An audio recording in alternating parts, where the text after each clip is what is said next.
Ang lupa ay umuga, biglang gumalaw mula Luzon hanggang Mindanao. Mabilis na balita ay kumalat, niyanig ang La Union, pati Baguio at Zambales, Cebu at Davao. Biglang naglindol din sa bawat probinsya, may luha at takot, maraming nawalan, puso'y nabibiyak. Mga biktima'y humihingi ng tulong na lunas, bawat pagyanig nagpapaalala sa atin.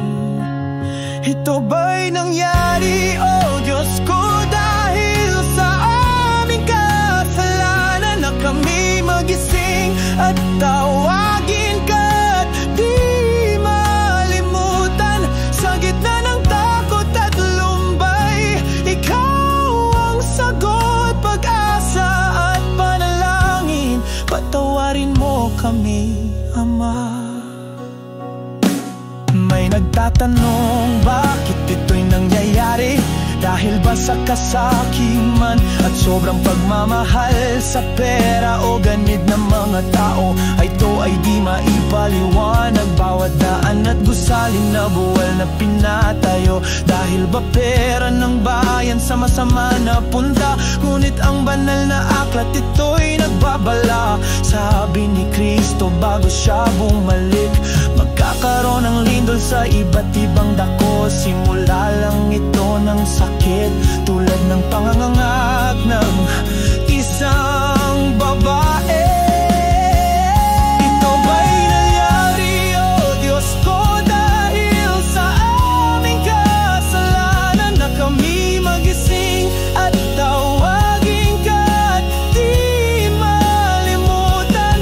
Sa gitna ng takot at lumbay, ikaw ang sagot, pag-asa at panalangin. Patawarin mo kami, Ama.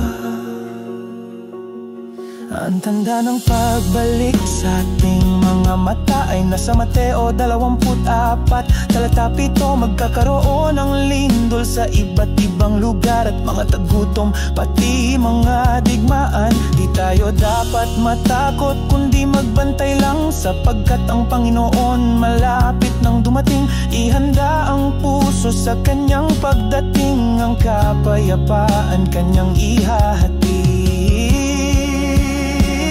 Ito ba'y nangyari, oh Diyos ko, dahil sa aming kasalanan na kami magising at tawagin ka at di malimutan? Sa gitna ng takot at lumbay, ikaw ang sagot, pag-asa at panalangin. Patawarin mo kami. Kahit anong relihiyon o kahit saan ka man, galing na tribu sa Pilipinas, magkisa tayo sa panalangin. Sa pagsubok na ito, tayo'y magkaisa. Lumuhod at manalangin, humingi ng tawad, pagsisisi sa puso ang kailangan natin. May pag-asa kasama ang may kapal, di tayo iiwanan sa bawat pagdaan.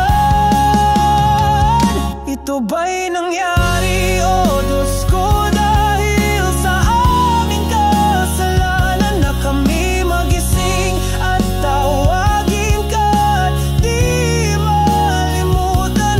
Sa gitna ng takot at lumbay, ikaw ang sagot, pag-asa at panalangin. Patawarin mo kami, maghintay at magtiyaga. Pilipinas kong mahal, ang pagsubok na ito ating pagwawagian sa pananampalataya. Di tayo bibigay, malalampasan natin sa tulong ng Diyos. Amen.